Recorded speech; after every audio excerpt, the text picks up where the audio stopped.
Alright guys, I'm going to show you how I clean the tooth before I place sealants. It's a very important step that I feel a lot of hygienists fail to do well. So the first thing I always do, no matter what option I use, I always take a sickle scaler to remove any debris or even stains sometimes in the grooves. To me, I found it's the best way to really get into the grooves without actually prepping the tooth. Here I just have a blackjack from American Eagle. Another good one that's very similar instrument is the PDT instrument, the Montana Jack. But any sickle scaler basically. So get in the grooves, get any debris, get all you can out, and then take the second step. So the second step is a couple of things you can do. You can just use your regular handpiece with a prophy angle.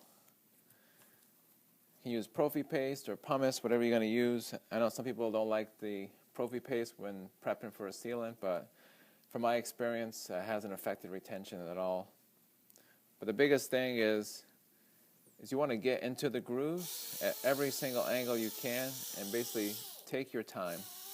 Really, really get in there, put some pressure, and then rinse it really, really well. The other thing you do with the handpiece is get an angle brush. I find actually the prophy angle works better, which is my experience. So same thing, prophy paste, pumice, whatever you're going to use. Get in there.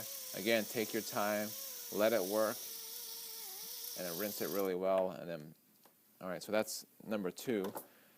Number 3 is the air polisher. I know a lot of you guys don't have an air polisher in your office, but you can buy one of these cheap ones from eBay. I got mine for like 30 bucks. Works really well. So if you get it just for the sealants, it's worth the money. All right. Same thing. Just let it work. You see it's kind of messy. All right. Rinse it off. And option number 4 is a micro etcher. It's more abrasive because of the powder, basically. This is a Danville micro etcher. It works really well. This one has no water going through it. It's just a powder. What I do basically is I just take the more abrasive powder and put it into a second eBay air polish that I use, and it works perfectly. But this one works pretty well too. It's just more dusty because there's no water. So same thing, you let it. I'm not going to spray it, but you basically just, I'll just spray a little bit. You can see a little bit. Let it work, get into the grooves, rinse it out really, really well, and then move on to your next step, however you place sealants. So those are 4 ways I recommend. My favorite is a micro etcher. I use the eBay air polisher with a more abrasive powder.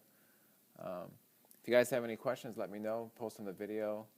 I'll probably have some links on where you can buy some of this stuff. All right? Thanks.